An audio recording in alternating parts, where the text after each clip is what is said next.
Welcome back to the video, and today we're going to talk about how you can exfil with the elemental pop schematic. What you are going to need to do is make sure that you're fully prepared and fully set up to go into the tier 3 zone. If you're wondering how I got the Wonder Waff and the self revive, go ahead and check out my last video. What you're going to need for this run is all of your perks. You will need whatever weapon of choice to be either an epic and tier 3 pack at minimum.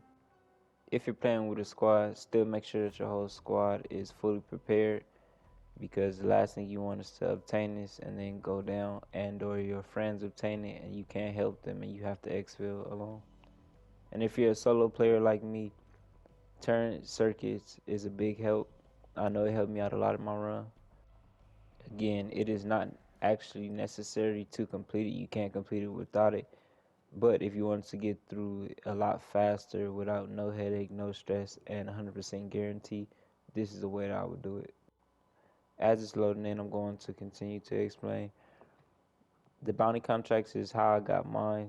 Any contract and every contract in the tier 3 zone gives you decently good loot. There are one or two contracts that did just give me a crystal, which isn't really all that good for that zone, but it is nice to have for your next run. I'll be skipping through the gameplay just to keep it short and simple and get directly to the point. What's going to happen is I'm going to jump in, I'm going to apply all my perks, make sure I'm fully equipped, and I'm going to immediately start doing contracts. Yes, I do have a squad here, but I ran solo, so keep that in mind. If you are a solo player, you can run no squad field. That way you can just go in by yourself. That way your teammates don't go grab other contracts and possibly delay you.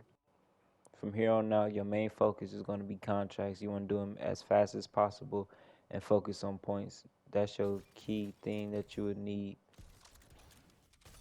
Now, once you've gathered everything that you need and at least tier 2 pack-a-punch depending on your gun, let's head into the red zone. The first thing that you're going to want to do as soon as you enter the red zone is tier 3 pack-a-punch. These zombies are extremely fast and extremely aggressive. They will insta down you at any given chance, so make sure you have enough plates and make sure that you have a high enough rarity on your gun. After you've completed all this, what you're going to want to do is go grab your first contract. I prefer the bounties because not only are they the quickest, but with the turn circuit it is much easier. The most that you'll have to do is train while its target is on your bounty, and afterwards it'll take care of all the zombies for you. Keep in mind that even though you do have stamina, running is not your main focus. Like I said, these zombies are very aggressive, so you're going to want to turn to fight them. At any given chance that you have that you're not taking damage, go ahead and fight them. That'll be your best option. Or if you're able to get the motorcycle, I will go ahead and just ride around in a circle in that, because not only does it not take damage, but it also doesn't run out of gas. So you can infinitely just run over the zombies in for the meantime while it's taking care of your bounty.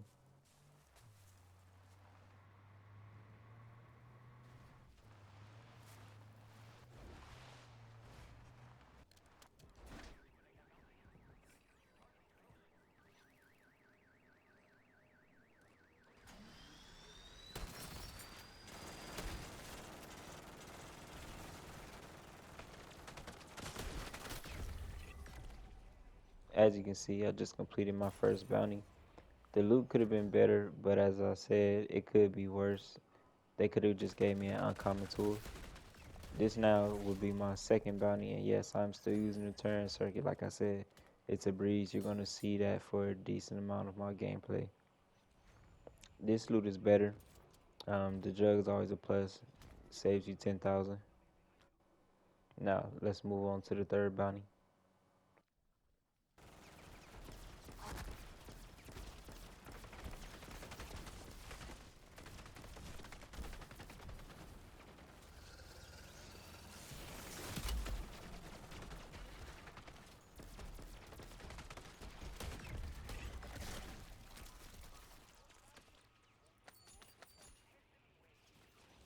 As you can see, that was actually my worst loot in this run by far.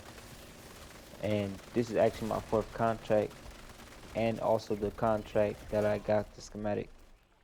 I know I've heard Noah J ask, is there going to be any updates, or was there an update for you to acquire it? And I didn't think it was possible until this point.